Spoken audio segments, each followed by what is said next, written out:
Now let's look at Pakistan, the South Asian nation known for its financial mismanagement. A new report came out today showing the country's latest borrowing spree. In 45 days, the Pakistani government borrowed 3.2 trillion rupees. That's about $11.5 billion at today's exchange rate. And this wasn't some giant loan that Pakistan got from its usual array of global lenders. No, Pakistan borrowed this money domestically at exorbitant interest rates. Let me break this down further. Between May 15th and June 28th this year, Pakistan went to town. They reached out to local banks and they picked up about $11.5 billion. That's about $250 million a day on average. The amount is absurd because it's almost the exact amount that Pakistan borrowed in the past, in the financial year ending 2023.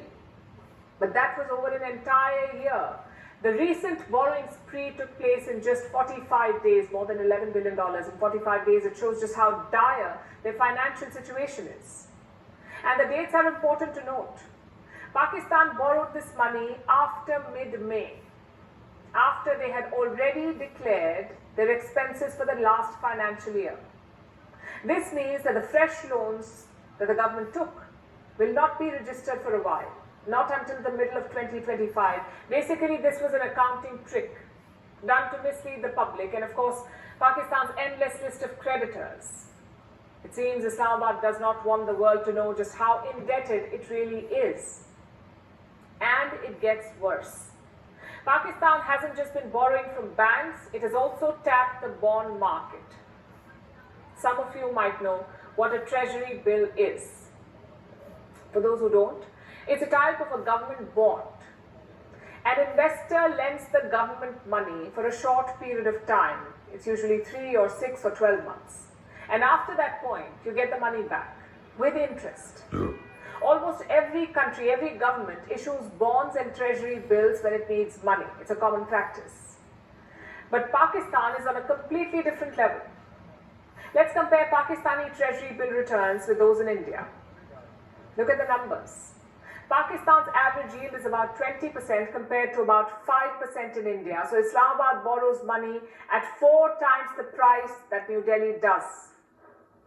For all the investors out there, it's best to not get any ideas. There's a reason Pakistan offers such a premium on its bonds.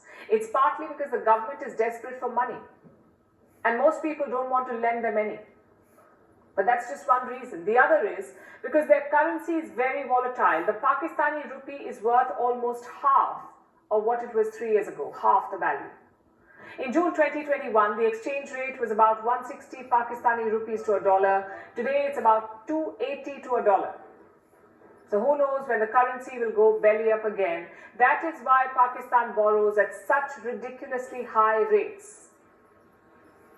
And this has far-reaching consequences. A few days ago, Pakistan released its budget for the next financial year, and it was a brutal budget. They plan to increase tax revenue collection by over 40%, 40. It's unprecedented. And the tax hikes will be borne by ordinary citizens. These were the reports from Pakistan today. They're seeking a new loan from the IMF, the International Monetary Fund. The IMF wants the country to raise taxes further, this time on agricultural income. The tax rate could go up to 45%. And it seems that Islamabad has accepted this.